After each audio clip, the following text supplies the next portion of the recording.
Bluff City Media presents The Anthony Sain Show on YouTube at Bluff City Media. Stepping up to the microphone is your host, Anthony Sain. Acknowledge me. What up, what up, what up? Welcome back to The Anthony Sain Show. This is the very first, the premiere episode. Thank you guys for hanging around. You guys made it back, man. You guys made it back to come check us out. I'm your host, of course, Anthony Sain. Shout out to the producer across the glass, across the way from me, Kenny Stubblefield. What's going on, my brother? My brother, we're back. Episode 1, baby. Episode 1 is here, man. We made it. We are in the beautiful Bluff City Media Studios here in the undisclosed location. We ain't gonna tell y'all where we at. We ain't in nobody's house. Just know that for those of y'all who wondering where we're recording. No longer are we in anybody's house. No longer are we in anybody's house, man. It's beautiful arrangements here. Got a nice show for you guys. Just to set it up for you guys today. First of all, our special guest this week will be none other than my close friend, close brother, close mentor of mine, CJ's dad, Jason Smith of the Jason and John Show, will be here with us in segment number 2. We're going to talk about the Ja Morant situation. We're going to talk about a lot of Nike stuff, a lot of the rumors. We're going to play investigator, man. We're going to check on some of these links y'all been saying are not out there no more and all those type of things. We're going to talk about that, talk about the parenting effect of Ja Morant. Jason's son, CJ, and my son, Gabe, are best friends. They see each other twice a week at least. We're going to talk about all those things and more in the show today. We're going to open the show talking about, of course, the Ja Morant situation, the suspension with him.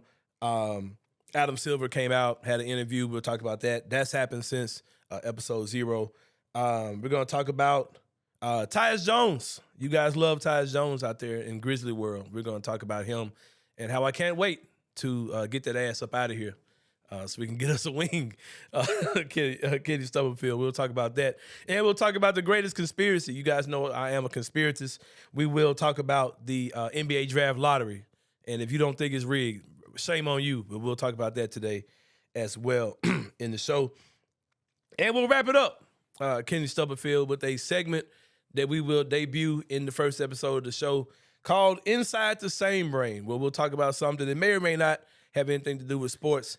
And today's topic, we're going to talk about all these stolen cars. The Kia boys, the what else they got there? The Infinity Wars. The Infinity Wars, the Hyundai boys. We're going to talk about all those today.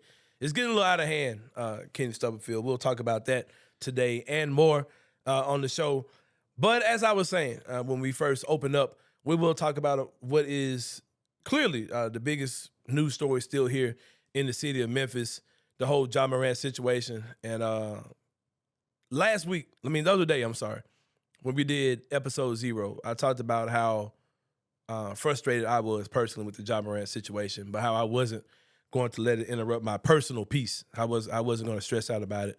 I wasn't going to be frustrated about it because, like I said, I can't care more about Ja's situation than he cares. And judging by his actions, it doesn't seem like he cares too much at all, Kenny. So I just expressed that. Also show reasons why I was willing to extend grace for Ja.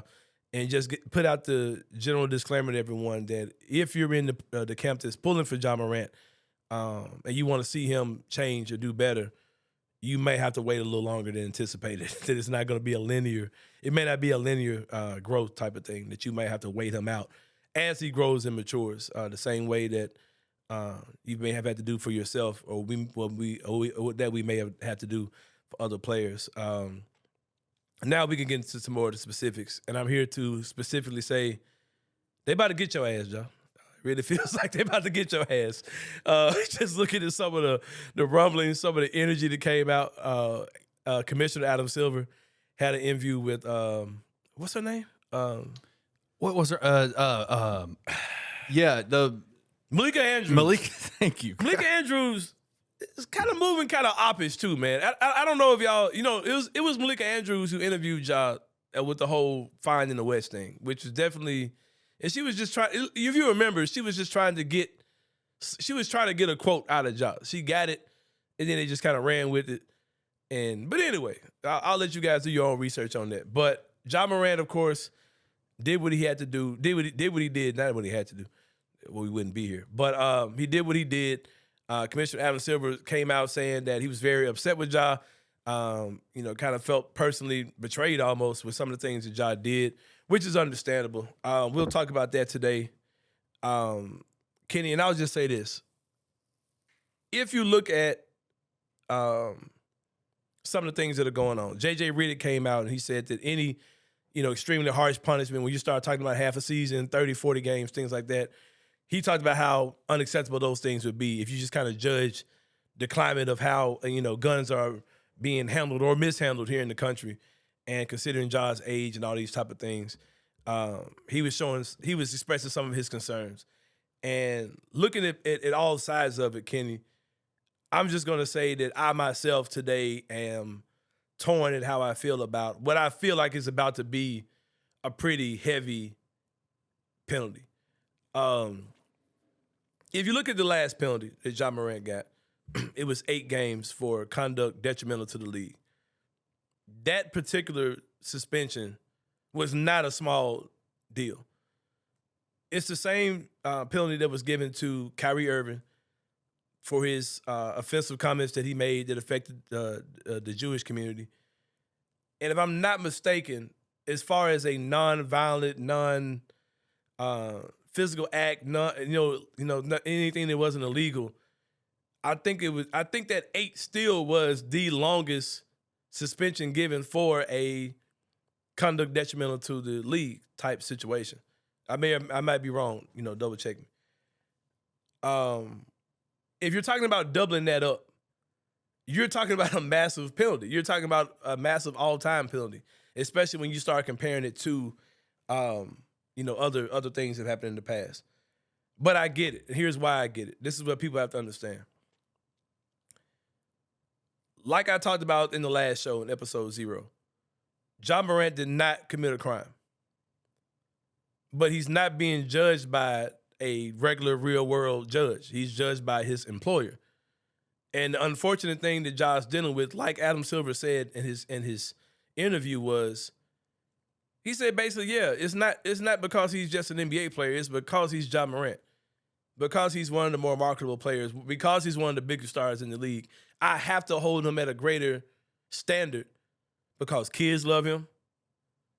The streets love him. You know what I mean? Everyone loves Ja Morant in the NBA. He's an extremely talented athlete. He's extremely marketable. And because of the influence that he has, because he has a shoe that drops at 9 o'clock and is sold out at 9:01, because these things are all true about him, he basically said, I have to hold him at a greater regard because I'm putting him out front. The NBA is making him one of the stars of the future. And the future is now in the NBA. The NBA promotes younger players now more than they ever have.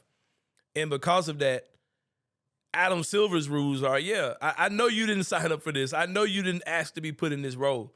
But because you're in that role, I have to penalize you more for doing things that promote an image that we don't want to promote.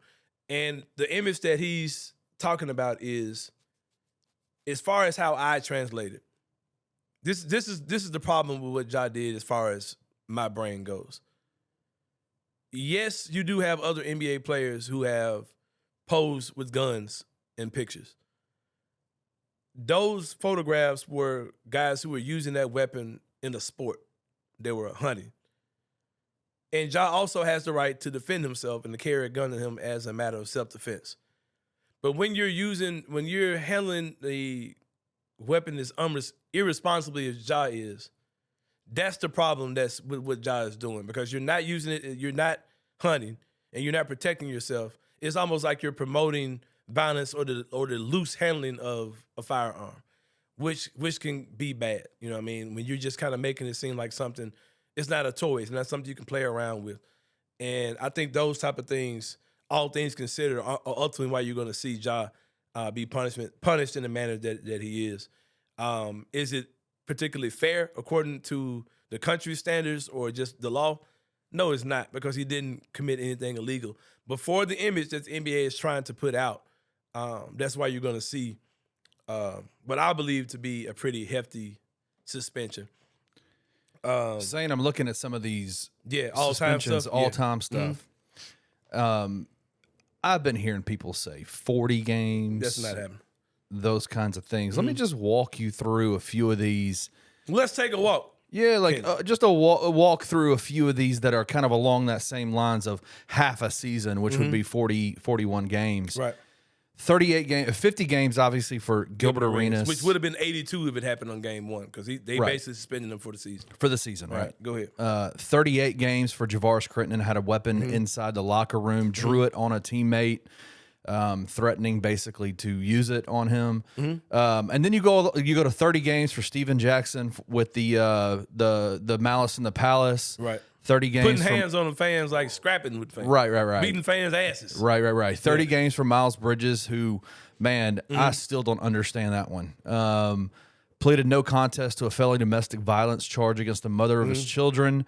And then you've got 26 games for Kermit Washington. Back in the 70s, he punched former Houston Rockets. Tomjanovich. Yeah, he punched Rudy Tomjanovich and almost killed him. Yeah. Truth be told, basically ended his career with that punch. And then you've got like 25 all the way down to like 20 games are all performance enhancing drug type suspensions. Right. So you're talking some major. You're putting if you're saying Ja's like 25-30, you're putting him in some rare territory as far as your suspensions are concerned. Like we're talking major suspensions there. Now I know that the whole conduct detrimental to the league gives Adam Silver some wiggle room. He can make it small, he can make it huge, he can do whatever because there's not really a lot of precedence, and because of that, he can give Ja the wildest suspension in the world. But it's just, I just think he has to be careful, and I think he will be careful for a couple of reasons. I talked about this on a Twitter thread I put out yesterday as well. If he also understands that Ja Morant is, like he said, a valuable asset to the NBA. He's a guy that is box office. The Grizzlies had a franchise record NBA national televised games last year on their schedule because of Ja Morant. You could put he's a highlight waiting to happen. He's a guy who there are a rare group of NBA players that can bring out a crowd on a road game. They have a crowd of kids or just crowd of people, period, trying to get an autograph after games. Ja Morant is one of those few people in the league who have that appeal, who are putting up those type of numbers in the NBA. So Adam Silver doesn't want that kid off the court. That's why that's part of his frustration, because one of his most marketable, entertaining, energetic, young, fresh, refreshing players he has is out doing dumb stuff, and he has to take him off television. That's not something he wants to have happening for months and months and months, and the season's almost over and we didn't see Ja Morant. He wants that man on the court. So I think he's going to get a stiff punishment where he's going to feel it, but nothing to the point where he's going to damage, his product. Not saying that Ja is above the league or bigger than the NBA, things like that, but I don't think he's going to have Ja out 30, 40, 50 games knowing he's one of the better stars in the league. But I think it's going to be something that he can feel. Another thing, too, Kenny, is Bomani Jones was on the Gary Parrish show. Fantastic interview. Man, incredible interview. And he was making some points, man, that were like, really on point. And he asked the question, how do we know that Ja Morant really wants this? How do we know that he really is, that all this attention, like we just said, Adam Silver said all these things about Ja and he's this, he's that, he's whatever. But how do we know Ja wants to be put on that pedestal? How do we know he just doesn't want to go out there and hoop and just the Grizzlies to be good? How do we know he wants to be the face of the league type player? And is that particularly even fair to Ja to have that type of responsibility put on him or whatever? But we'll see. We'll see what happens. Of course, we are recording this show before you guys are actually watching it. And with our luck, Kenny, the ruling will already be out there. Oh, yeah. This podcast coming out at 3 p.m. on Friday. At 2:30 on Friday afternoon, they're going to drop the suspension. Yeah. We might have to move it up earlier. I don't know, man. It's probably inevitable that whenever we drop it, it's going to already be happen in between the time that we record and when we put the show out. But that's cool. We'll live with it, man. We'll live with it for sure. But speaking of live with it, something that I'm sure that the NBA, Adam Silver, and everyone is cognizant of is something that you talked about the last time you grabbed the mic, and you talked about the whole Miles Bridges situation. A very hot button topic right now as well. Miles Bridges recently was given a 30-game suspension. It was a 50-game suspension altogether. I don't understand that part because he was not signed. He didn't play any games at all last year. and they gave him 20 games retroactive and 30 games for this coming season that he'll be suspended for, which is, and if you, the number that people know is 30. The 20 from last season, nobody cares. The 30 games this season is what matters. And I've already seen several ladies, several women on Twitter voicing their concerns about that. That if you're talking about suspending Ja Morant that many games, you're getting to a territory where you're almost minimizing what you did with Miles Bridges, yep. Which you should definitely feel. If I'm not mistaken, I hate to get legal stuff incorrect, so you please stop me in the middle of this, Kenny, if I'm wrong. I think I remember that Miles Bridges confessed, or he pled guilty to domestic abuse against his mate, his spouse. He didn't plead guilty. He pled no contest, which is basically saying, I'm not going to fight this. It's not an admission of guilt, but it's almost like there's a preponderance of evidence to basically say, listen, man, if we were to take this to trial, it's no bueno for Miles Bridges. Yeah, man. So you don't want to, I don't think you want to play with that if you're Adam Silver, man, because that can be some scary. Hey, man. That could be some information. That could be some conversations you don't want to have. So right now, if I were to take a guess, I'm leaning double. It's gonna be in the double range. I think they're still gonna give him some wiggle room as far as being postseason award eligible.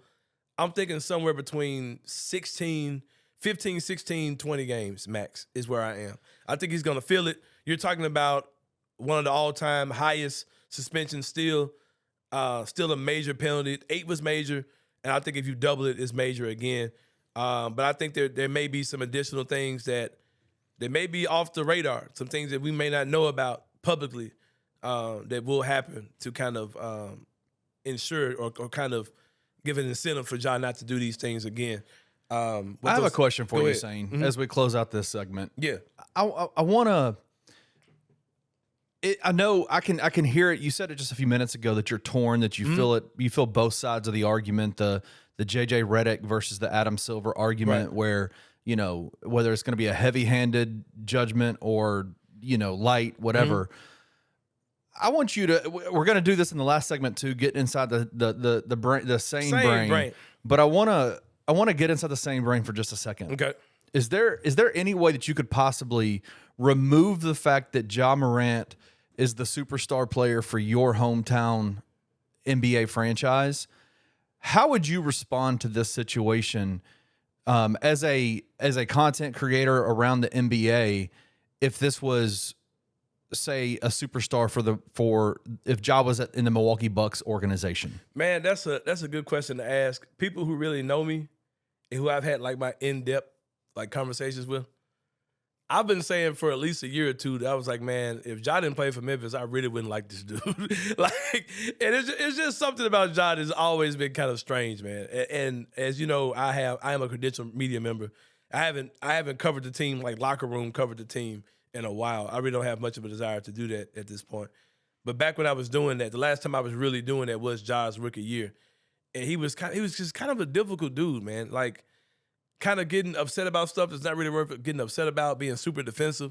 I think that's kind of part of the Grizzlies thing too. I think they just kind of prime those guys to kind of look at the local media as like the bad guys because they've got their own internal thing that they're doing. But it definitely would be different, man. I'm not going to act like I don't have any bias in this. I want to see the city of Memphis have a successful basketball team. And I think that Ja Morant being on your team, on your court, is maximizes that situation. That's something we'll talk about later on in the show with this whole Tyus Jones thing. The best course of action for the Grizzlies to win a championship is for Ja Morant to be on the court. And he's a young man in my city, which also falls into something that is a passion of mine, or young men in our city, whether that's children or, you know, people who are just trying to find their way.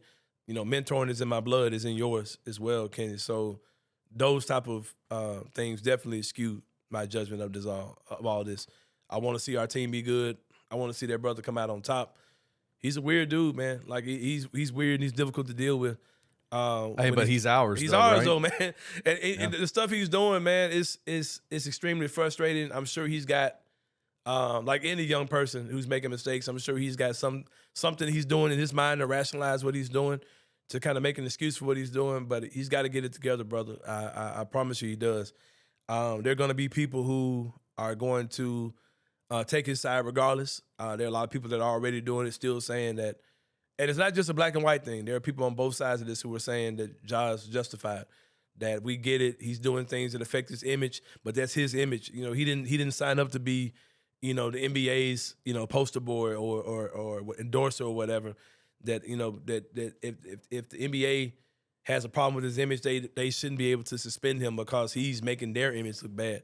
I think that, you know, there are people who have that take, and, you know, I'm not really the person to argue with that at all, because there are a lot of, you know, double standards in this world, man. There were some viral photos that came out from kids in Memphis a few years ago at their prom. This is prom season. Around this time last year, there were some pictures of some kids that were posed with guns, you know, on prom night. And there was a lot of disdain towards it. And people brought up similar pictures of white kids with guns. And it was like, okay, I don't get the same outrage. Why do y'all have a problem with the kids in North Memphis, you know, carrying guns, whatever? And to some people, guns are just part of their lifestyle. It's just part of what they do. And there are people who feel like Ja's being mistreated because of that. Like I said, man, I can sit up here and talk on either side of it. I see both sides of the coin. I'm comfortably right here in the middle, man. But even with that being said, I believe Ja's going to get, you know, a pretty stiff penalty. Get out of my face with this end of the season, half a season, whole season shit. You might just be a hater. That's how you talking, bro. You might just got a problem with Ja for real. You know, I don't know what their problem might be. Guys like Jay Williams, get out of here. Chandler Parsons, man, get out of my face, man. Don't even talk to me, man. I do want to see Ja get back as soon as possible. It's going to be a process, man, until he gets back. I'm sure some type of penalty is coming. We're going to talk about the Nike stuff as well. Been a lot going on with that. DeMichael Cole put out an article. But in the next segment, we're going to have a good friend of mine. I told y'all he's coming at the beginning of the show, host of the Jason and John show on 92.9 ESPN. Jason Smith is going to join us in the next segment. We'll be back in a minute, guys, for more of the Anthony Sain Show. See y'all in a minute.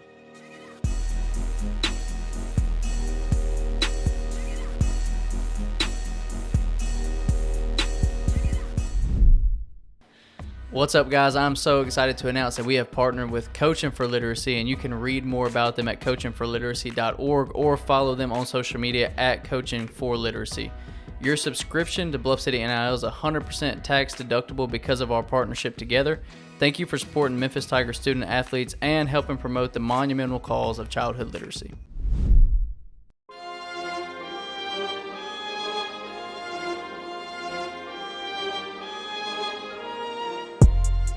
We're here now with my good friend, my brother, my mentor, Jason Smith. He is a co-host of the Jason and John Show, which you can hear every Monday through Friday on 92.9 ESPN from 11 to 1 p.m. 11 to 2. 11 to 2, my bad. 11 to 2 on 92.9 ESPN.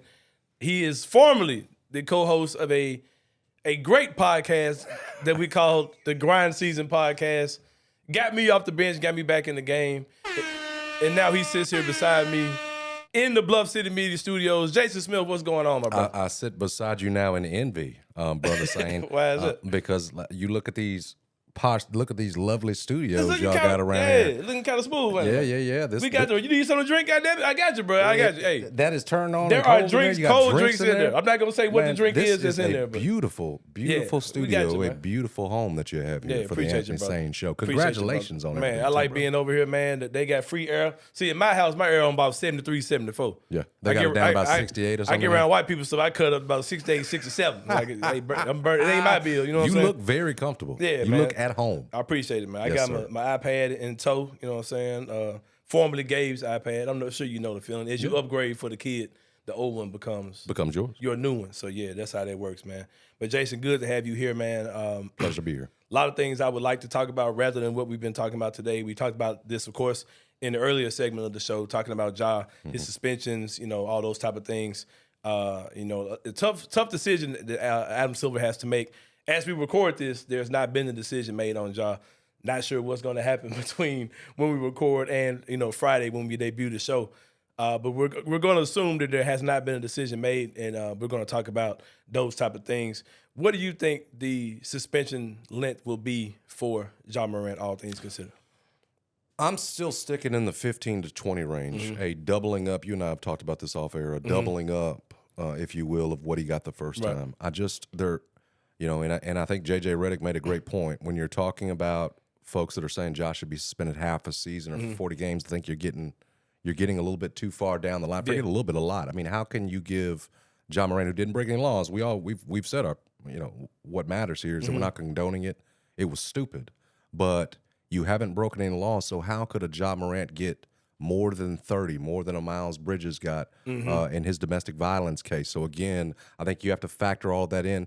Silver, I mean, he told you how serious this was, and he certainly sounded like a guy who was, couldn't believe that Ja had crossed him, had told him in his face. I understand it did. Sound like his feeling was hurt a little. But you can't get too crazy here because you'll have the NBPA involved in saying, I think this matters. They want to put this to bed as quickly as possible. I would think before the finals, and you can't come out with some half-season suspension and not expect a fight from the NBPA. I say all that to say I still think it's going to be between 15 and 20. Yeah. Remember, he said, everybody else said it was light. He said 8 was serious, which I think, in terms of putting it that way, in his eyes, 16, 15, and 20 will be too. Because remember, too, you're putting Ja in jeopardy of not being able to qualify for MVP, All-NBA, and that's another form of punishment there. So, and if he starts off the season missing that many games, All-Stars is definitely in jeopardy as well. There's no question about it. If you do double it up, you do, like you said, 15 to 20. It's punishment enough, son. You're talking about all-time longest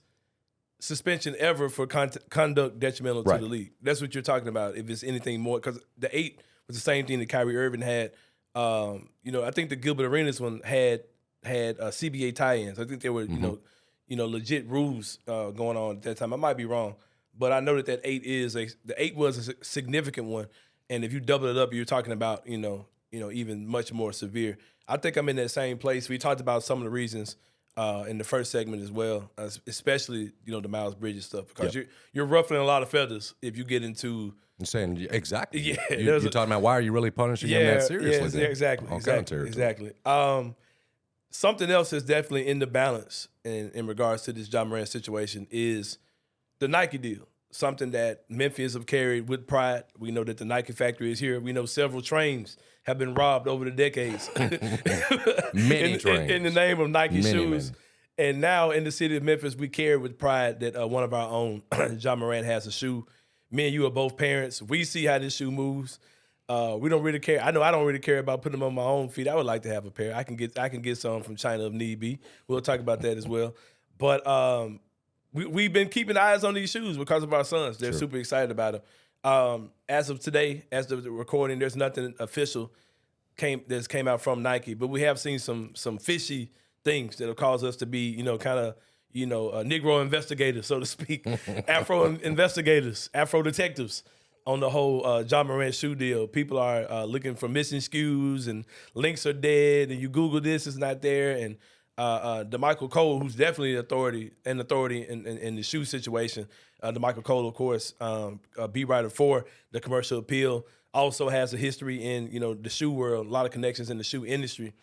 He was saying that if you go to the third-party companies, the Foot Lockers, the Finish Lines, that the Ja Morant link to the new shoe, if I'm not mistaken, is not available. It was available, but now it's unavailable.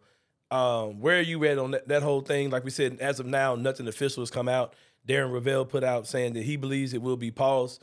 It feels kind of pause-ish, Jason Smith, with some of the things that are going out. What are your whole thoughts on that whole Nike shoe situation? The entire rollout of Ja's shoe through each of the colorways so far has been pretty uniform. The shoes there on the Nike app beforehand. It's available. You and I both been there trying to buy them for our sons. Right. And so this is the first change. The fact that they've been pulled off the Nike app. You mentioned it. You could still see them on the sneakers app. Right. And I think Hibbett Sports, DeMichael Cole had pointed out still with their raffle system that you can still see a link to it. But the codes for the shoe have been brought down. Right. So clearly the signs of change are there. Nothing's been made official. That's important to keep saying. But remember, too, that I think it was one day after, certainly very quickly after Ja's first incident in Denver, Nike came out and made a statement. They said they appreciated Ja's accountability, those kinds of things. But obviously it's step forward to say we're still with him. You haven't gotten a statement. Here we are now days since the incident. And I go back to the guy you pointed out that on Sunday tweeted, Darren Ravel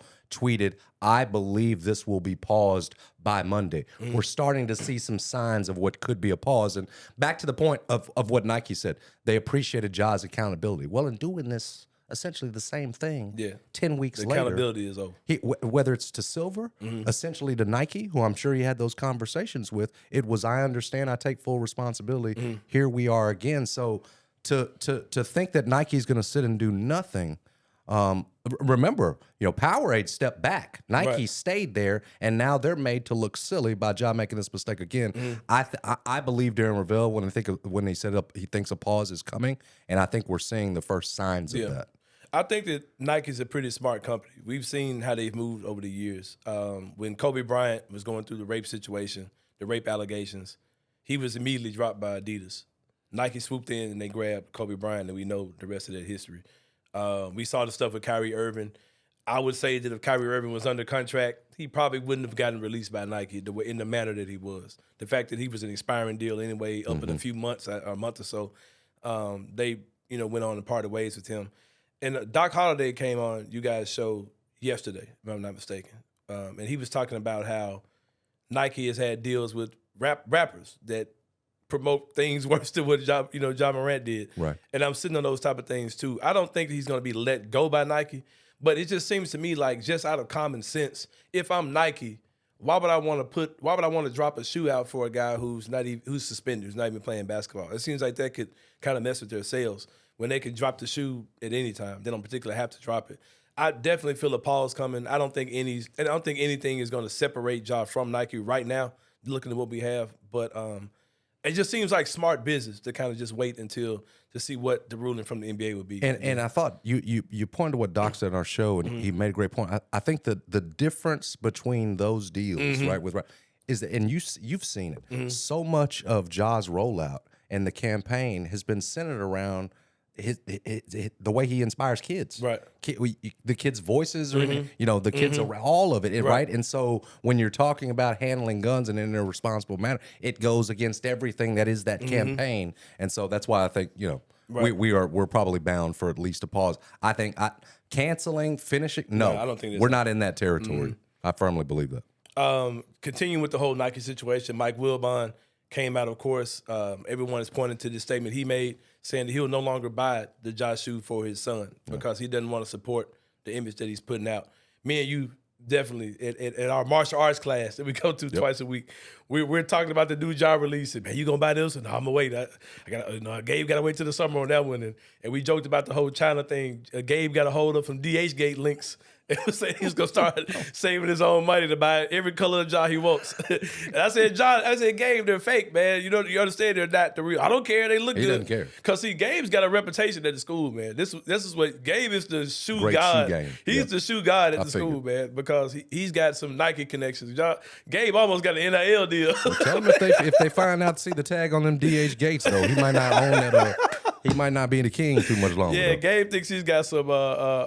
He's got a pass. Because of his legacy, he can just pull up with some fake jaws on. But yeah, Gabe is a funny dude. But yeah, as parents, as consumers of this Ja Morant shoe, where do you sit with that? Knowing CJ, knowing Gabe on my end, have you heard CJ say anything about it? Or how do you feel as a parent with the whole thing with Ja? Very interesting, great question, and I should just say, this, CJ's got a couple of pairs of Ja Morants, both bought before this second incident occurred. But after the first incident, and listen, what happened for us on this past weekend after the Instagram video was a conversation about Ja. And no, it wasn't what Michael Wilbon said. And listen, I'm not gonna dispute what Michael Wilbon does in his home, what he decides is right for his son, whatever else. But in my home, rather than taking a stand, we had a very adult conversation about making mistakes out of immaturity. And I'm having this with a 9-year-old now, but and breaking it down, and then making mistakes out of I appreciate that, but and then making mistakes out of stupidity.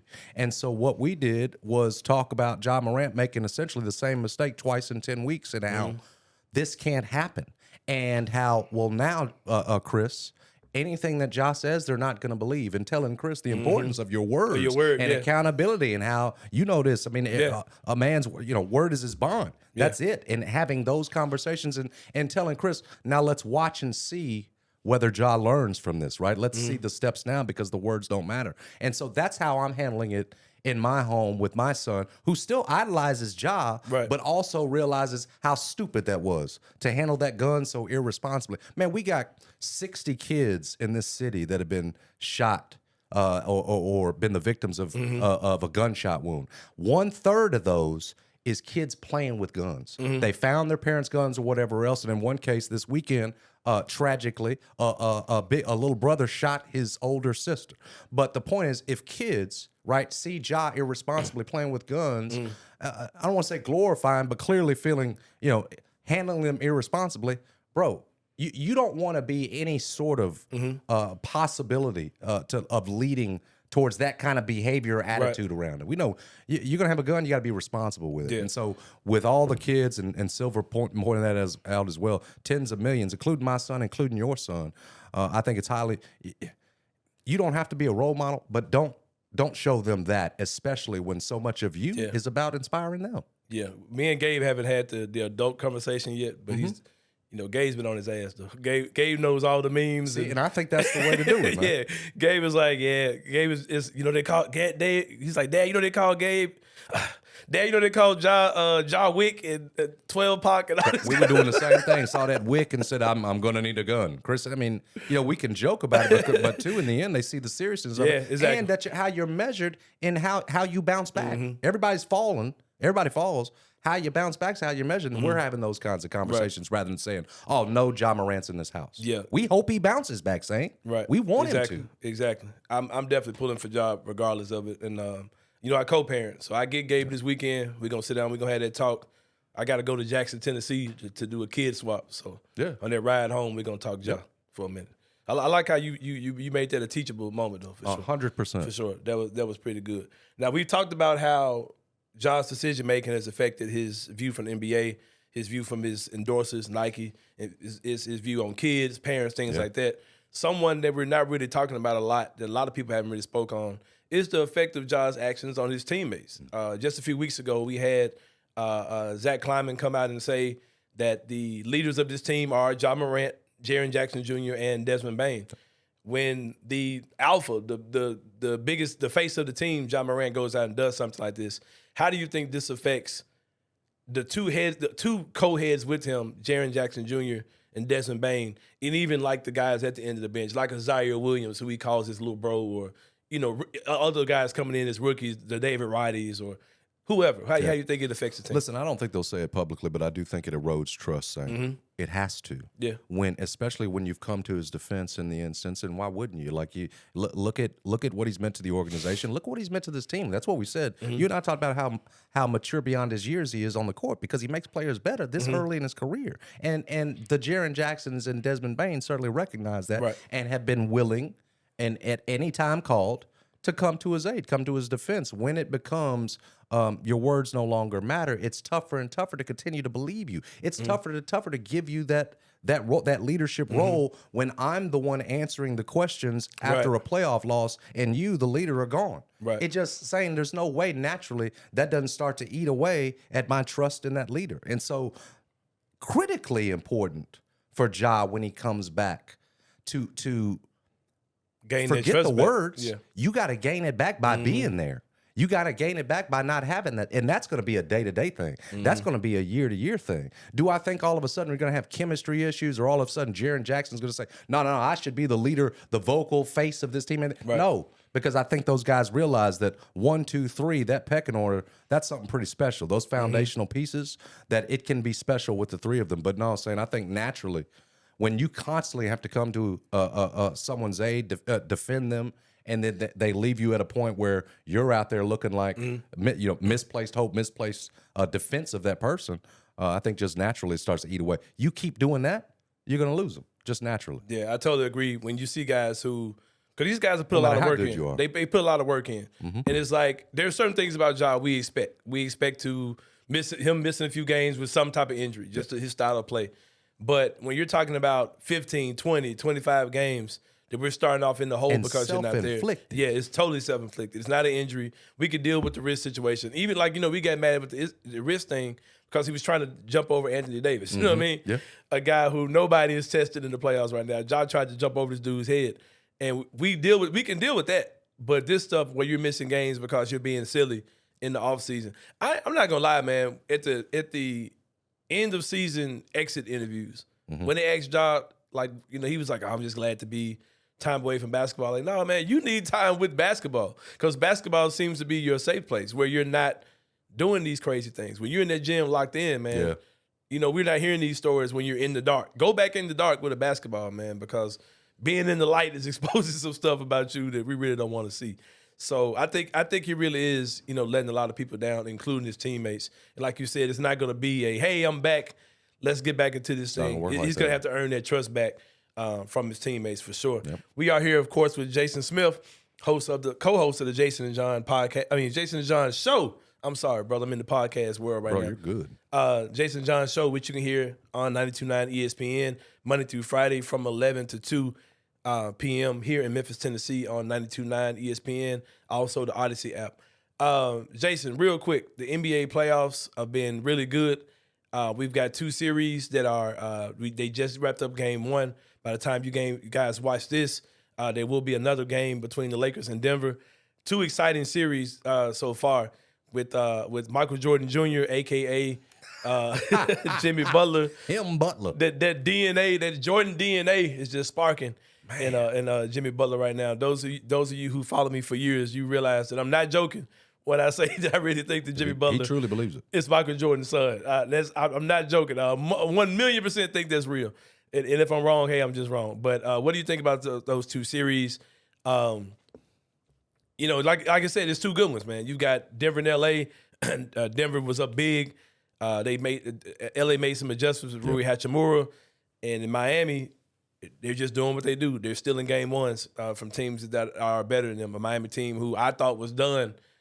I was tweeting about, hey, I guess Miami's about to blow this up when they lost to the Hawks. And then we're down with 2 minutes against the Bulls. To the Bulls, who were sorry. 2 minutes from elimination, Right. no playoffs. Right. So what are your thoughts on just the 2 series you see? Well, real quick, Jimmy Butler's just continued to amaze me. Everything you did, I'd written them off before the playoffs. They're there. And if Boston continues to want to play with its food, if it continues to want to act like it doesn't know what it is and that the ball and the offense should be going through Jason Tatum first at all times with this rookie coach, Mazzulla, Jimmy Butler's gonna beat him. And the way Jimmy was talking after that game 1 win, I wouldn't be surprised at this point if he wins 2. That's just, they are so on the same page, and Spoelstra is coaching such circles around Mazzulla. I really give the Heat a real chance to win this series at this point. And listen, should Boston win? Absolutely, they should. But Jimmy Butler's will, I think, is just that strong, and Spoelstra's just that good a coach. Over on the other side, I don't know that the Lakers, the comeback in that game to make it a game after Denver run off on them early, you got to give them all the credit in the world. I don't know if they can play much better. LeBron James was, 1 assist away from a triple-double in that game. AD was 40 and 10. You got something from Austin Reeves. They could not stop Jokic. I just think Denver is too good. They're not going to give away a game at home, and I think Denver ends up handling the Lakers and ending at least this run for them. Because I know Rui Hachimura has been the steal of the playoffs. He's just been the bright light over everyone as far as guys who you didn't expect to be him in the playoffs. But I think that they're going to make adjustments. And we'll know by the time you see this episode, you guys will know whether it's 1-1 or it's 2-0. So we'll see for sure. But this exciting playoffs. And I will make a public apology that Nikola Jokic is that dude. I will give you that because I've been slighting that dude for years. But he's that dude for real, man. And if he wins the championship this year, you do have to have conversations about where he is, amongst the all-timers. No question. Because he's putting together one of those type of careers for sure. But, Jason, we appreciate you coming out, man. Bro, thanks for having me. I am so happy for you. Congratulations, man. Yeah, man, thank you, bro. Honor to be the first guest. Man, you've been my first guest in like every show I've done, too. I don't know if you realize that or not, but, yeah, everything I've done, you pretty much been my first guest. It's an honor, brother. Man, I appreciate you for sure. Yeah, thank you. We're about to take a break. When we come back, we're going to talk some more Grizzlies. We're going to talk about this Tyus Jones stuff that y'all won't let go of. Then we're going to talk about The biggest conspiracy in the NBA right now, y'all already know what it is. We'll be back in a minute on the Anthony Sain Show. Hey, Castro, go crazy.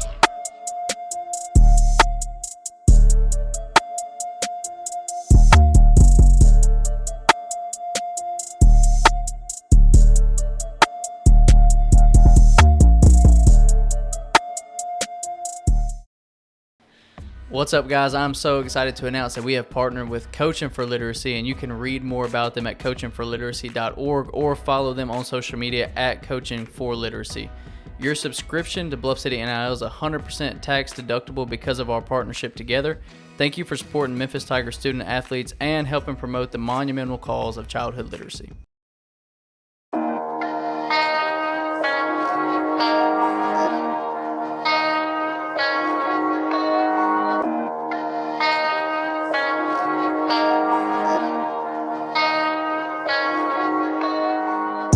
Welcome back to the Anthony Sain Show here on Bluff City Media. Just wrapped up an awesome segment with my good friend, brother, and mentor, Jason Smith, one of the best in the business.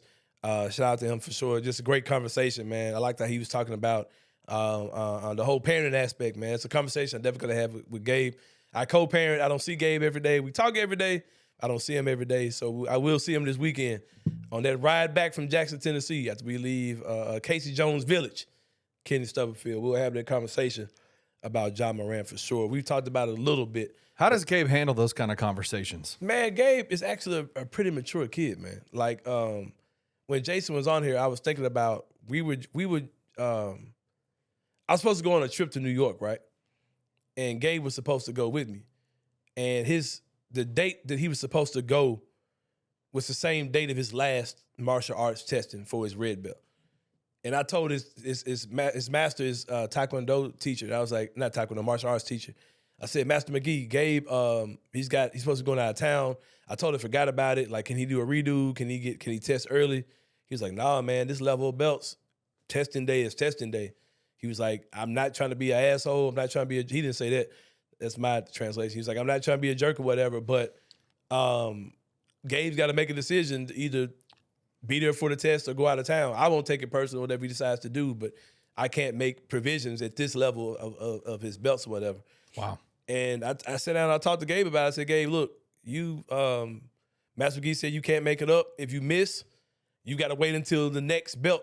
You'll be a brown belt for the entire time everyone else is on red. Then you get the test to be on red, but you'll still be behind them. He immediately was like, nah, I can't go.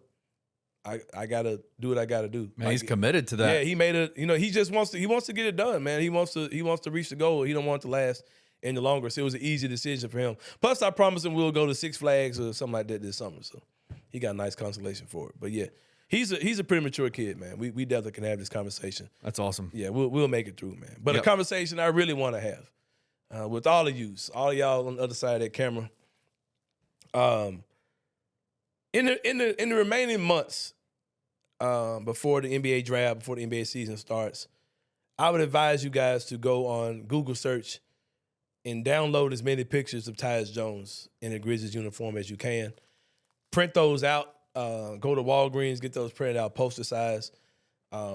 Take them outside with you. Get the full body size joints, dress it up. Go fly a kite with it. Go out to dinner with it. Do whatever you have to do in the coming months because I need Tyus Jones off of my roster. And it's not a personal thing. I think that Tyus Jones is one of the better backup point guards in the NBA, which also makes him probably one of the top 30, top 40 players in this position, period, if you're calling him one of the better backups. Well, let me ask you this. Mm-hmm.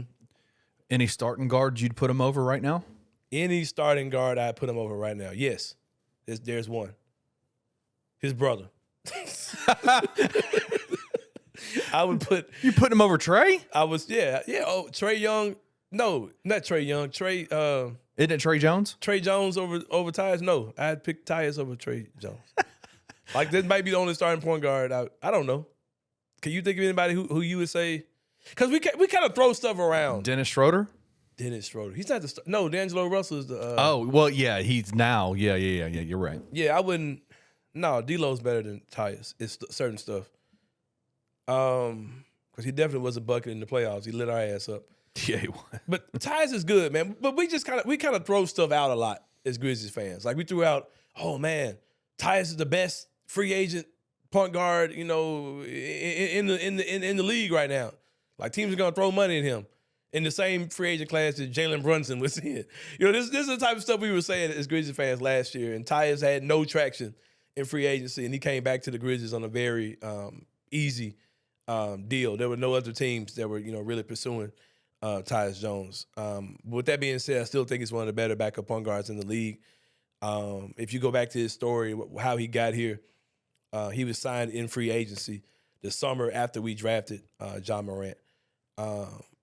Whenever you're taking a guy that young and with so many question marks coming out of college like a Ja Morant, a steady hand of a guy who's a quasi-veteran at the time in Tyus Jones, who maybe was about the same age Ja is now. That's about the age that Tyus was when the Grizzlies signed him. You signed him because he's a steady hand, led the league in assist to turnover ratio by a mile, one of the historic assist to turnover ratios. You bring a guy in like that when you've got a rookie point guard that you're bringing in, not knowing if he's going to be erratic, if he's going to be throwing the ball all over the place, turnover machine, those type of things.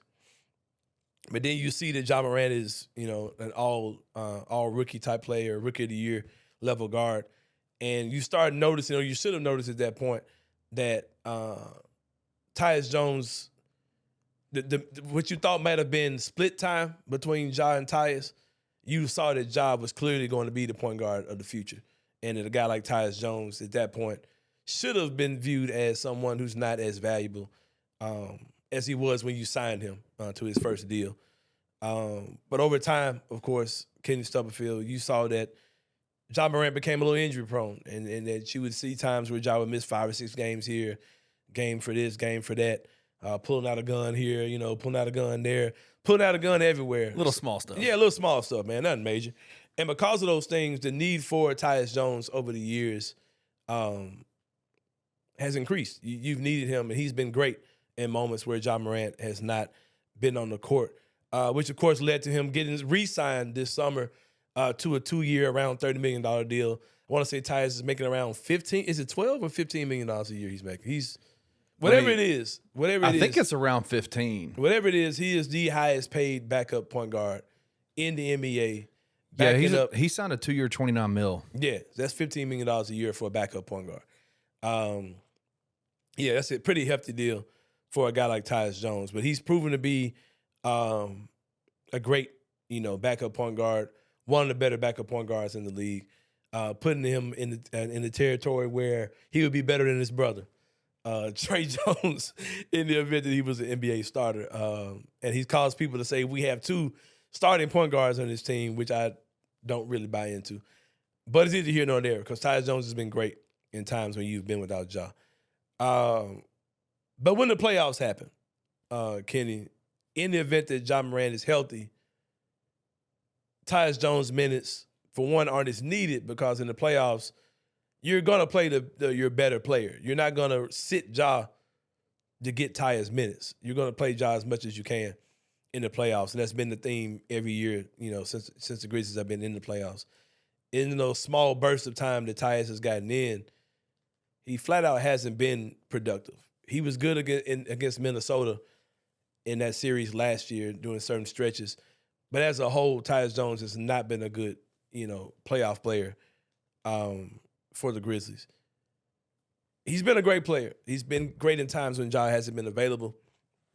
And I'll kind of get into that, to kind of the dilemma that comes with that as well. Here's the thing that you have to take a look at.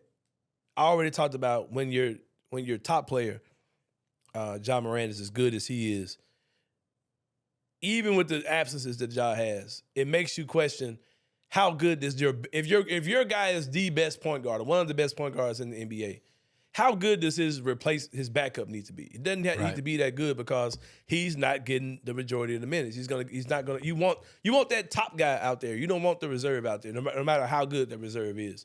If prime Tom Brady is my quarterback, I don't care how good my backup is. I want Tom Brady on the court. I want prime Steve Young on the court. I don't want, whatever, Jeff Hostetler because he's such a great backup. I don't care how many snaps he gets or whatever. And I think what a lot of our fans because Tyus has been so valuable as far as getting us from game 1 to game 82, that we think that makes him overall important. Right. When we don't really need him as much in the playoffs. And they're gonna do some type of midseason tournament next year where you hoist up a championship in the middle of the year. But I promise you that one don't count as much as the one the teams are playing for now. And if you look at the roster structure, because everyone's talking about, well, somebody's got to be a point guard. Who's going to be a point guard? Let's take a look at the NBA rosters of the teams that are still playing basketball. There you go. Kenny Stubblefield. You got the Boston Celtics. You got the Miami Heat. You got the Los Angeles Lakers, who were the 13th seed in the West. A few weeks before the playoffs started, these guys were out of the playoffs. Let's keep that in mind as well. And the Denver Nuggets. Out of those 4 15-man rosters, Kenny, there are 2 true point guards who are getting real minutes. When I say true point guard, I mean guys who are primary ball handlers and they can't slide over and play another position. They can do it, but it just don't work. Like they can't be the shooting guard. They can't play small forward. They can only be the point guard. They can pretty much only guard other small point guards. That's what I mean by a true point guard. I'm not talking about are they pass first, are they scoring first. I'm not talking that. I'm talking about what positions can they guard and play on the court. That's what I mean by those. Can you slide this guy over and put another point guard on the court and now he becomes a shooting guard or a combo guard? That's what I mean by guys who only do that one position. There are 2 that I can think of that are playing heavy rotation minutes. That's Kyle Lowry with Miami. That's a perfect example. Yep. And there's Jamal Murray with Denver. You don't think you could slide Jamal over? He's out there getting cooked at his own position. So yeah.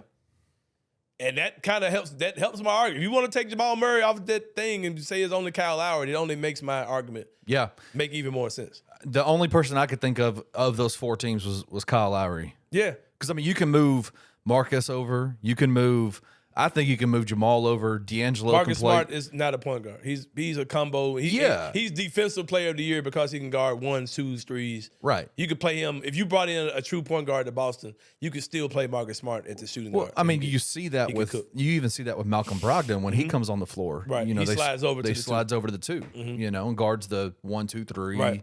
That. So, yeah, no, I think your argument is solid there. I think Kyle Lowry is that guy. Yeah. Most teams' rosters are filled with guys at the guard position who they can manage the point guard position. They can keep the ball moving, keep the ball. They can pass the ball well, play make. And most teams, when your point guard gets his breather, they either bring in a combo guard like a Jordan Poole with Golden State, or your shooting guard slides over to play point like a Anthony Simons in Portland. Those are just 2 examples. If you're going to talk archetypes or whatever, it's typically a shooting guard who slides over or a combo guard off the bench who can play the 1 or the 2, like a Jordan Poole. Most of your top NBA point guards that you name in the NBA, you have no clue who their backup is because they don't play a true backup point guard. The Grizzlies are one of the few teams, they might be the only team that does that.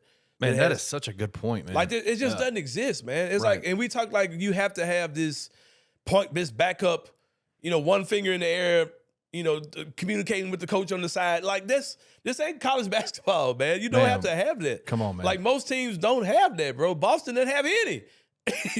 Peyton Pritchard's a true point guard. This dude's not even playing. You know what I mean? Like, you have these versatile guards who just slide over to play that point guard position, or you have wings who handle your ball handling, majority of your ball handling. The Lakers play 2, like, they play 2 small guards. They play Dennis Schroeder. They play D'Angelo Russell. Yep. But neither one of those guys are your finger in the air. No. Talking to the coach. That's LeBron. That's LeBron. Yeah. And I'll say this, man. I know that Ja's going to be out for a while, and people asking the question: how many games of Ja being out is your threshold where you say we've got to keep Tyus Jones now? And I said this, and I was not joking. Ja could be out for the entire damn season, and I'm still trading Tyus Jones because this team needs a starting small forward. Tyus Jones makes $15 million. His contract will be almost net. You're going to have to trade Tyus Jones for whatever level small forward you're talking about. If you're talking about Dorian Finney-Smith, whoever you're talking about, if they make any type of money, you're going to have to trade Tyus Jones and draft picks to get that type of player in here. I'm not saying particularly for for Dorian Finney-Smith, but if you're talking about OG Anunoby, if you're talking about, man, anybody that's good, that's an upgrade of Dylan Brooks, you're going to have to trade Tyus Jones. And it just is what it is. And if Ja's gone for 20, 30, whatever amount of games you're talking about, 15, whatever it is, dude, get through it. You know what I mean? Because at the end of the season, you'll get Ja Morant back. You'll have this upgraded wing on your roster, and so many of your problems that you had will be solved. You've got Desmond Bane. You've got Luke Kennard, who are guys who can handle the ball enough to get through those rough patches before Ja is here. I called on some of my nerd friends, Kenny Stubblefield. I called on Peter Edmondson, my former co-host with Grind Time on Sports 56. And I called up Parker Fleming, who are both brothers that I know have Cleaning the Glass subscriptions, which is a website that gives you alternate stat information. You can plug anything in, it'll spit out all these awesome stats. Because I know that there are stats to show that the team plays well when the Ja isn't on the court and Tyus Jones is the point guard. And my question today is, as we'll wrap up this segment, is it a matter of they're better with Tyus, or for some weird reason they're better without Ja? Because if it's a situation where it's better without Ja, there's a much bigger issue that has to be addressed other than we need to keep Tyus Jones on our roster at all times, which is the answer that you get from Grizzly fans. Because if you look at a lot of the numbers, I've heard people like Chris Harrington and whatever spit these numbers out, and they've said that every combination that doesn't have Ja Morant works. Whether that's Tyus Jones on the ball, whether it was Kyle Anderson on the ball last year, whether it's Desmond Bane on the ball this year, all those combinations have worked, whether it's been Tyus or not. I'll need the nerds or somebody with the Cleaning the Glass subscription. I don't pay for cable, so surely I'm not paying for Cleaning the Glass, whatever, Kenny. But here's the question I have, because I've seen this before, and I know when I go here, it's gonna take a lot of fans somewhere they don't want to go. People are just gonna pull this part out. Oh, Sain's crazy. Sain's crazy. We were programmed to believe, Kenny Stubblefield, about 10 years ago, that this team was better without a 6'9", young, athletic, Rudy Gay, can get a shot anywhere on the court player in Rudy Gay. right?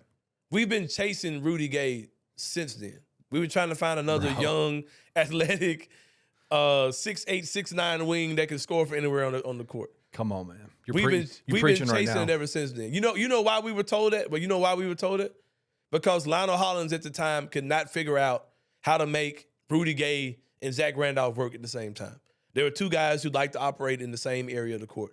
Just like in New Orleans, New Orleans Pelicans are better when either Ingram or Zion are on the court. They're not good when both of those guys are playing together because they like to score in the same spot. There was a coaching issue. The coach couldn't figure out the personalities because you could have, maybe made Rudy a six-man or kind of staggered their minutes or whatever, or just had a talk with those guys and say, hey, figure that shit out. That never happened. So because of that, we were told that, hey, we're better without Rudy Gay, who's a 20-point-per-game scorer, might have been 23, 24 years old at the time. We were convinced that he was the problem. We trade Rudy Gay. We've been chasing a scoring wing, for the past 10 years ever since then. If this team plays a different way, when your all-NBA 23-year-old megastar point guard is not on the court, y'all need to figure that shit out. That's not a we need Tyus issue. Y'all need to figure out why a guy who I've seen do this, who can make any pass on the court, who throws up his joggles and can find any man on the court and loves to pass first, can easily lead the league in assists. Y'all need to figure out why the offense isn't flowing well when he's out there. That's a coaching thing. That's a Taylor Jenkins That's thing, a man. management thing. That's not a Tyus Jones is a necessity thing. Because there's nothing super sexy or super original that Tyus Jones is doing other than moving the ball around. You know what I mean? He's a game manager. Yeah, so if that's an issue, do something creative with the offense that can make it easier for Ja to get other guys involved, other than the preschool stuff that we're running on offense.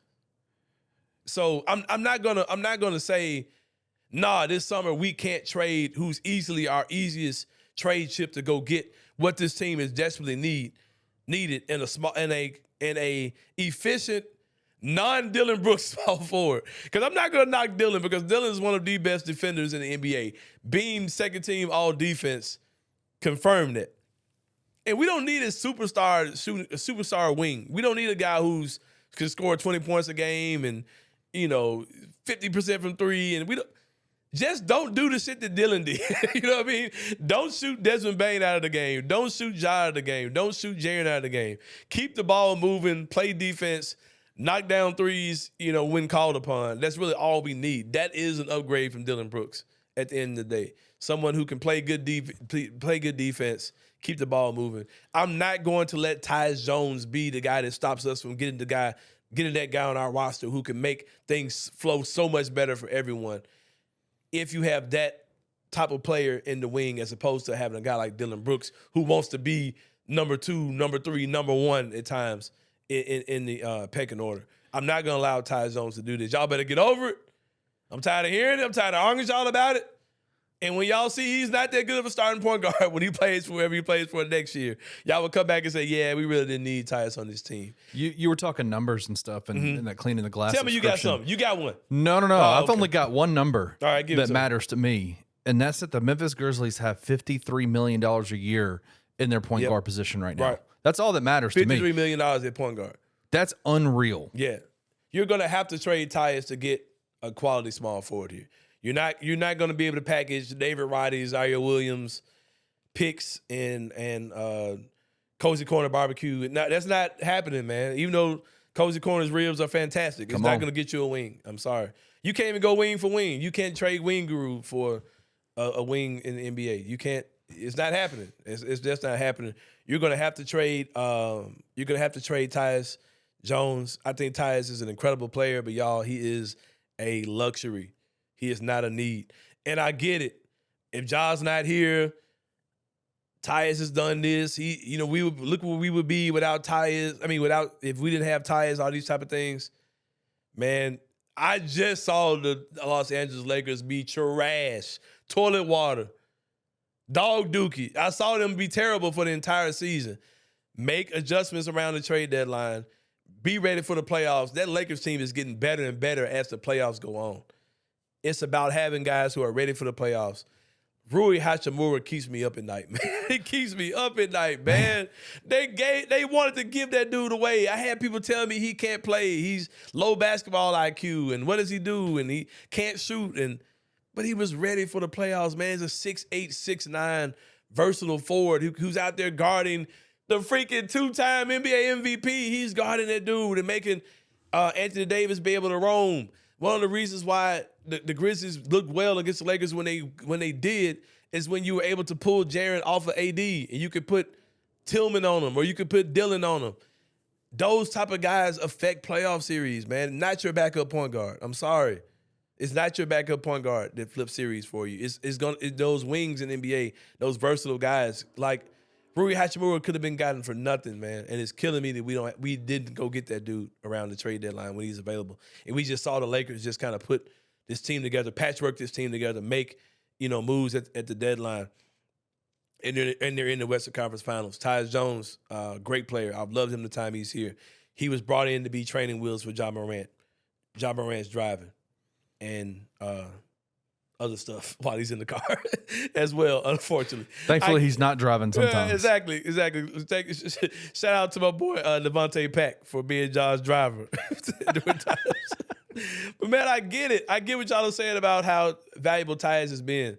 But he's a sacrifice that we have to make if you're trying to go to the next level, if you're trying to get that wing that can take this team to the next level. He's a sacrifice that's got to be made, man. And I wish him the best. I feel like he's going to be up out of here. I don't know. I'm assuming he is. But I want you guys to get over it. Like I said, print out plenty of pictures with him. Make him into, a card deck. You might want to do that. Like, I don't know what you might want to do. Get him on the back of your phone case. But spend as much time as you can with Tyus because I feel like he will be up out of here very soon. And for all we know, that might be his desire as well. I think he realizes that he may have a bigger future away from another team, on another team. This is the final year of his deal that he did sign with the Grizzlies. So, yeah, you can do that. And quick answer to the question of, okay, what do you do at point guard until Ja's here? I would much rather see a lineup that has Desmond Bane, Luke Kennard, this small forward that we acquired in the offseason, Jaren and Steven Adams, over a lineup that has Tyus Jones, Desmond Bane, not Dylan. So I guess that would be Zaire, Roddy, or LaRavia, Jaren, and Steven Adams. I'd much rather see the first one. And then you get Ja back, at some point in the season. And then if you got a problem, if you feel like you got to have a small, true point guard, finger in the air, getting the signal from the coach, you call Kendrick Davis, hey, dude, stop working out. Stop working out, Kendrick Davis. We'll bring you here as either a second-round pick or as a two-way. Stop working out, man. We got you. You got the Grizzly Bear promise. And bring him on as your two-way-ish guy that you can work in and, give you the satisfaction you need of having a less than 6 foot point guard on your roster. I mean, I hope that appeases the people. But Tyus, you got to get up out of here, man. I love you. But it's one too many light-skinned dudes in town, and we can deal without Tyus Jones, I'm sure. But when we come back, we will wrap this thing up with a segment we like to call "Inside the Same Brain." You'll see that and more when we come back on the Anthony Sain Show.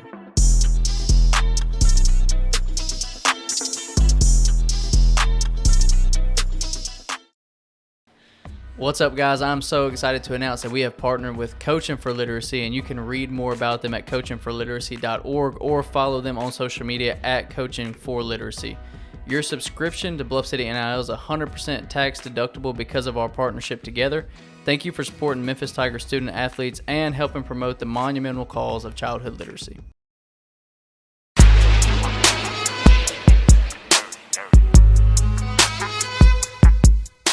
All right, welcome back, you guys. Thank y'all for rocking with me this entire show. Thank y'all for coming back for episode 1 of the Anthony Sain Show. Shout out to my special guest, Jason Smith, who rocked with us in segment number 2. We talked about Tyus Jones. We've talked about the whole Ja Morant situation, the Nike thing. All those things are out there. We're going to do the Inside the Same Brain. This is what this segment's going to be today. I had one topic I want to talk about. I moved the topic. We're going to move that to this topic. We're going to talk about that one first. Then we're going to wrap it up with something that is near and dear to my heart. Kenny, Inside the Same Brain is just basically how I think about things that may or may not be related to sports. We'll give y'all a double dose today of 2 things that are on my mind. Number 1, let's stop bullshitting like y'all think that the NBA draft is not rigged. We'll talk about that Inside the Same Brain for sure. The other night, Victor Wembanyama, a 7'12", 7'12". I don't know how tall he is. He's 7'5". Is he? He looks like the dudes that Gabe makes on 2K when he's just like making these ridiculous players who can do everything on the court. Like that's literally what he looks and what he plays like. They got him at 7'2" listed. I think he's taller than that. I don't know how tall he is, but he's ridiculous. Handles the ball like a guard, shoots the ball like Kevin Durant, can dribble, defend, block shots. Body is long, wiry. You'd assume he's going to get stronger, if anything, as time goes on. Still super young. People are saying he's the best prospect in the history of the world. Man, come on. What are your thoughts? Is he? Yeah, that shit true, man. Yes, he is. He's a more. I'm not saying he's going to be LeBron or he's going to be Magic or Jordan or any of those things, but you're talking about prospect wise. Yeah, that dude is scary, man. Like, and as a person who questioned everything they said about Luka Doncic because he was European and when not again, not this time, not this time at all, Kitty. Whatever y'all say, I believe it. As far as that dude is concerned, I think he's going to be an incredible player, and I think he's definitely going to be a franchise changer and a guy who's going to be the future of the NBA. But you are a damn fool if you believe that the NBA draft is not rigged. I had a link set up where I could pull up examples. I'm just going to come off the top of my head on this real fast. Come on, man. Every major draft that includes major like franchise change, the NBA franchise, not individual franchise, but the franchise of the NBA as a league. Every time players like that come in, it's always funny business, man. It's just so many weird things. Back in the 80s with Patrick Ewing, before the New York Knicks were the the before the TV stuff really mattered, but when it was still a very new TV thing as far as like before when the whole Magic Bird and Jordan era, before the TV thing really became a big deal, before New York even mattered as a major TV market like that. Obvious, the original conspiracy of Patrick Ewing going to the Knicks. Over the years, the Kembe Mutombo saying congratulations to the Philadelphia 76ers for winning the lottery before the lottery even happened. LeBron James leaving Cleveland and Cleveland winning the lottery like 3 out of the next 4 years. Or some wild shit like that. Derrick Rose going home to the Chicago Bulls, his hometown. LeBron going to the Cavs. LeBron going to the Cleveland Cavaliers in the beginning. People say this one. Well, what about Zion and Ja Morant? 2 high caliber players. Zion at the time was the biggest deal since LeBron. Why does he go to New Orleans? Why does Ja Morant go to Memphis? I've said this a million times. If you think it's rigged, why would those 2 guys go to the 2 smallest markets in the NBA? You got to remember, in 2019 when that draft happened, that was when Adam Silver's rumors of wanting to expand the NBA first started. If you remember that, Kenny, that's when he really started talking about rumors of expansion. Breaking news to all of y'all: you cannot talk about expanding the league when you have teams that are struggling, that are thriving franchises who need to come up to par. Which, if you remember, Memphis and New Orleans were struggling big time. Memphis was coming out of grit and grind era. You were losing Marc Gasol. You were losing Mike Conley. If there wasn't some type of stimulus added to this market, you would have heard things about the Memphis Grizzlies getting up out of Memphis. There would have been real conversations. There were conversations that you were hearing in the national media. There were murmurs you were hearing around the league that if the NBA was to move to another city, that the Grizzlies would be one of those candidates of teams that would move. You heard the same thing about New Orleans. If you are a commissioner who ultimately wants expansion, you want 2 new teams to come in, you cannot sell that proposal to NBA owners if you got 2 struggling teams at the bottom of the league. So what does he do? He gives that stimmy package to the New Orleans Pelicans. He gives it to the Memphis Grizzlies in Ja Morant, in Zion Williamson. It bolsters both of those teams. It takes them to the bottom, to at least the middle, and in some cases the top of the NBA when you're talking about the Pelicans and the Grizzlies. Gave both of those franchises a stimulus. And this one is the most obvious. Kiss my ass if you think it's not a conspiracy at this point, man. Like, what do y'all need to see, man? Greg Popovich is old as hell. I want to say this dude's that man stuck around for how many years? For like 2 or 3 of shit years in San Antonio. His wife died a couple years ago. I thought for sure he's going to retire after that. He's hung around 2 years with these rat teams that have been ass water for the last couple years. You think that dude sat around hoping he's going to get this dude? No. They told him he's going to get that dude, man. Hey, man, you know that Victor Wembanyama kid? Stay around for 3 years. We got you, Greg. I got you. I'm going to go out. Bro, San Antonio has gotten... Oh, that's another one. Orlando Magic, when they were a new franchise, they got Shaquille O'Neal and Penny Hardaway. They got the number 1 pick in the draft 2 years in a row. When the Seattle Supersonics were getting ready to move to Oklahoma City, they got Kevin Durant. Stop, man. Like, it's so obvious how this stuff works.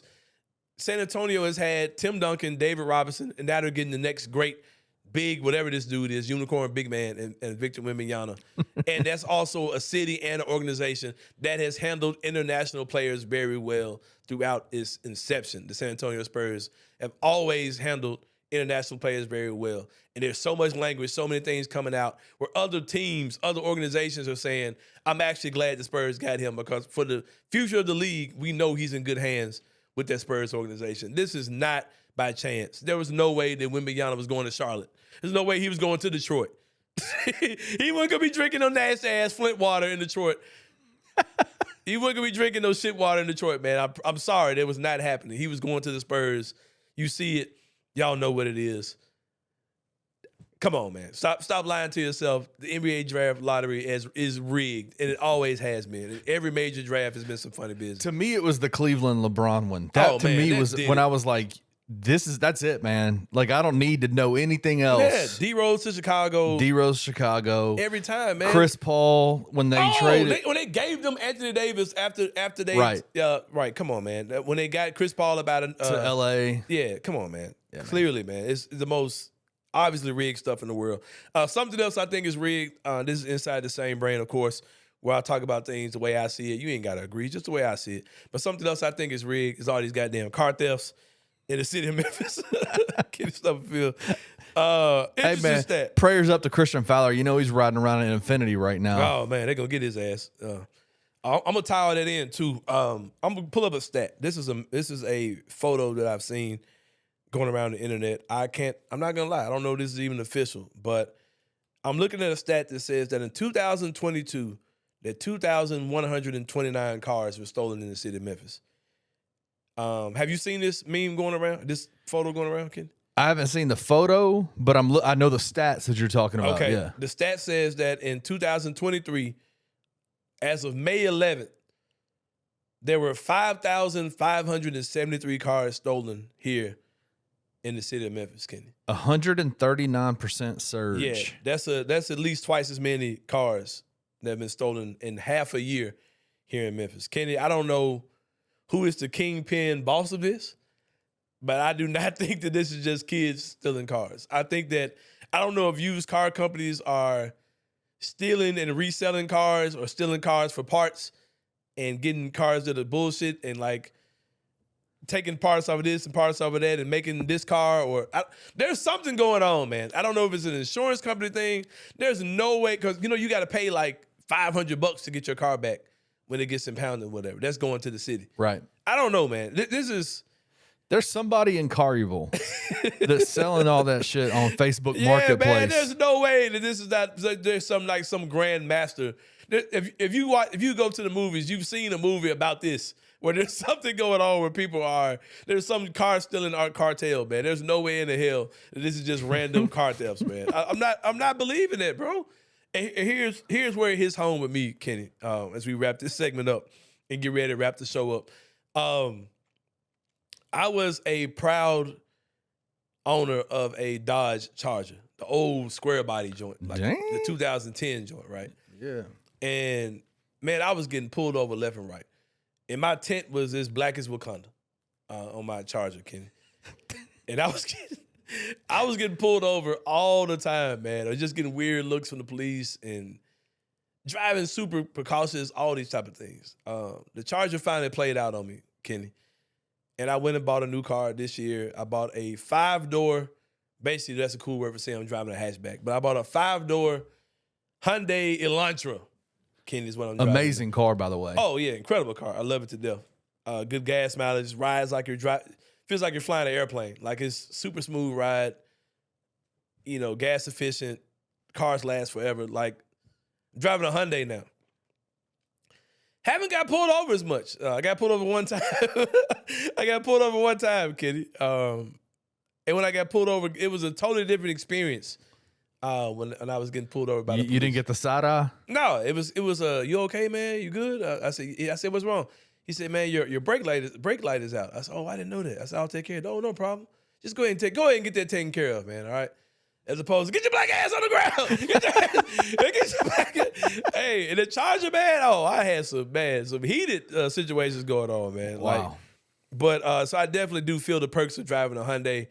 But with that 5,573, I am terrified to park my car anywhere. As a matter of fact, I hope you've been looking out the window periodically to check on the old Hyundai out there. You're good, man. You're good. Yeah, because those things are not promised to you at all, especially the way the cars are getting stolen. But y'all are not going to lie to me. I'm not a fool. Y'all not going to tell me these are just cool kids all of a sudden decided to just start stealing cars. Well, not to give the game away, and I hope nobody goes to gets arrested for stealing cars and goes, well, yeah, on Anthony Sain's show, we heard how you can do it. Yeah, those Kias and Hyundais, man. Man, you can go get. Yeah, it's all kind of shit you can buy. You can go to Amazon right now. Mm-hmm. Like, that's the kind of stuff that just I don't understand. Yeah, man. You can buy stuff to just like decode these keyless cars. Then you got to buy a scrambler for the decoder. And here's the wild thing, man. This is the thing that kind of prompted me come to talk about this today. The city of Memphis. Look at the information you get, man, to help the city when you tune into the Anthony Sain show. May the 23rd, I believe that is. What day of the week is that? Is it like Tuesday or something? May the 23rd. Man, hold on. What's today's date? The 18th? Yeah. So 5 days. I should know this. I don't know, man. You tell me. Tuesday. All right, Tuesday. The city of Memphis. This is where we are as a city, man. The second, I've heard, giveaway of the club. You remember the club when we were kids, man? Man. Are they bringing that back? The club is back, and they're not calling it the club anymore. The club was a brand. It wasn't particularly what it is. It's basically your steering wheel lock things. The city of Memphis is giving those away at 2 locations on May the 23rd between 10 a.m. and 12 noon at the Mount Moriah precinct. I think that's the precinct. 2602 Mount Moriah Road. I think that's the precinct. And on Austin P, on 3430 Austin P. I think that's that new precinct by that, whatever that building is. Hey, man, y'all go get y'all's club. Go get you a club, man. Lock your shit up. Hey, but rest assured, they're going to be running everybody's license plate when y'all come up in that. You better believe it. You ain't going in there. Hey, just be clean going in there, Just man. be clean going in, man. If you know you got a warrant, if you know Just you be riding careful. dirty, Just be careful. yeah, just be careful. This does feel like it's a trap. It does feel like they're about to set y'all ass up. Send your grandma to go get Yeah. one for you. And if you want to have a Anthony Sain meet and greet, I will be there in line. Probably in your Hyundai Elantra. in my Hyundai Elantra, making my Hyundai Elantra y'all proof. So for sure. Say y'all proof. So I'll definitely be there for sure, man. But I thank you guys for rocking with us today for the first episode of the Anthony Sain Show. Shout out to y'all for making episode 0 a success, over 1,000 views at the time of this recording. Excited, man. Excited to be here. Excited to be a part of Bluff City Media. You guys really made me feel wanted, man. Made me feel like you want me to be a part of what you guys are doing, and I feel like I'm definitely at home here. Man, I'm excited. I'm excited about what's happening. Excited about what's, to come or whatever. Props to my boy Jason Smith, man. Our first guest on the show. You will see more. It's a good band right there. Yeah, man. You will see more guests on the show. I plan to have a guest here every week. You'll see just more and more of that. But thank y'all, seriously, man. Oh, that wasn't emotions. It's just weather change. But had a little Going through puberty? yeah, going through puberty live on the air, man. Sounded a little bit like is it Peter Brady? Yeah, it sounded like Peter Brady over here a little bit. Sound like Christian sometimes, Yeah, man. Christian Fowler. Shout out to Christian, who we're seeing grow facial hair here live on the show. You had some thoughts about that mustache. Oh, that man's looking nasty. It man like he got a Pornhub or OnlyFans or something going on the side. But it's morphing into a nasty creep mustache into a goatee now. So shout out to Christian Fowler for sure for becoming a man on the air.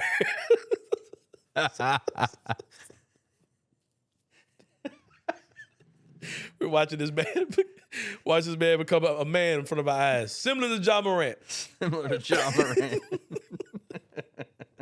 We're watching this man grow up in front of our faces, literally. But yeah, man, thanks to y'all for tuning in to the Anthony Sain Show. This is episode 1. If you're watching us, whatever you're doing right now, if you're listening on the audio podcast, that's on Apple Podcasts, that's on Stitcher, that's on Spotify, share it. Send it to someone in a text. Put it on your social media. Same thing with YouTube. Comment, subscribe, like it. Put it on your social media, man. Help us blow this thing up. I try to make this show as relevantly local as I can. I'm definitely from Memphis. Y'all know I rep Memphis to the core. Help me blow this thing up, man, for sure. Help us blow this thing up at Bluff City Media. Subscribe to Bluff City Media on YouTube. If you watched it on YouTube, go listen to it again. Share it there. Cross over, however you're doing it. Help us get this out here, man. We're trying to bring this to you guys every week. And eventually, hey, hopefully, every day you can get this, man. But it takes support for people like you to make those things happen. Sound like PBS. Sound like Channel 10 in this joint, man. It's like you're about to watch a University of Memphis replay game or something back in the day. They don't even know about that, man. Hey, breaking news. What's that? Christian Fowler just texted me and said, tell Anthony he's a hater. The man becoming pubescent. Man, overcoming puberty. Growing facial hair live on the show. But yeah, man, but seriously though, I appreciate you guys. I won't do that emotional spiel after every show, but being that this is the first one, I did want to thank you guys for tuning in, man. Just continue to help us get this thing going. Shout out to the people of Bluff City Media, man. But until next time, this is the Anthony Sain Show, and we out. Thank you for listening to the Anthony Sain Show. If you enjoyed this episode, leave a rating and a review wherever you download your podcasts. Also, like and subscribe to Bluff City Media's YouTube page. For comprehensive coverage of Memphis sports, head over to www.bluffcitymedia.co and find out how you can become an insider. We will see you back here next week.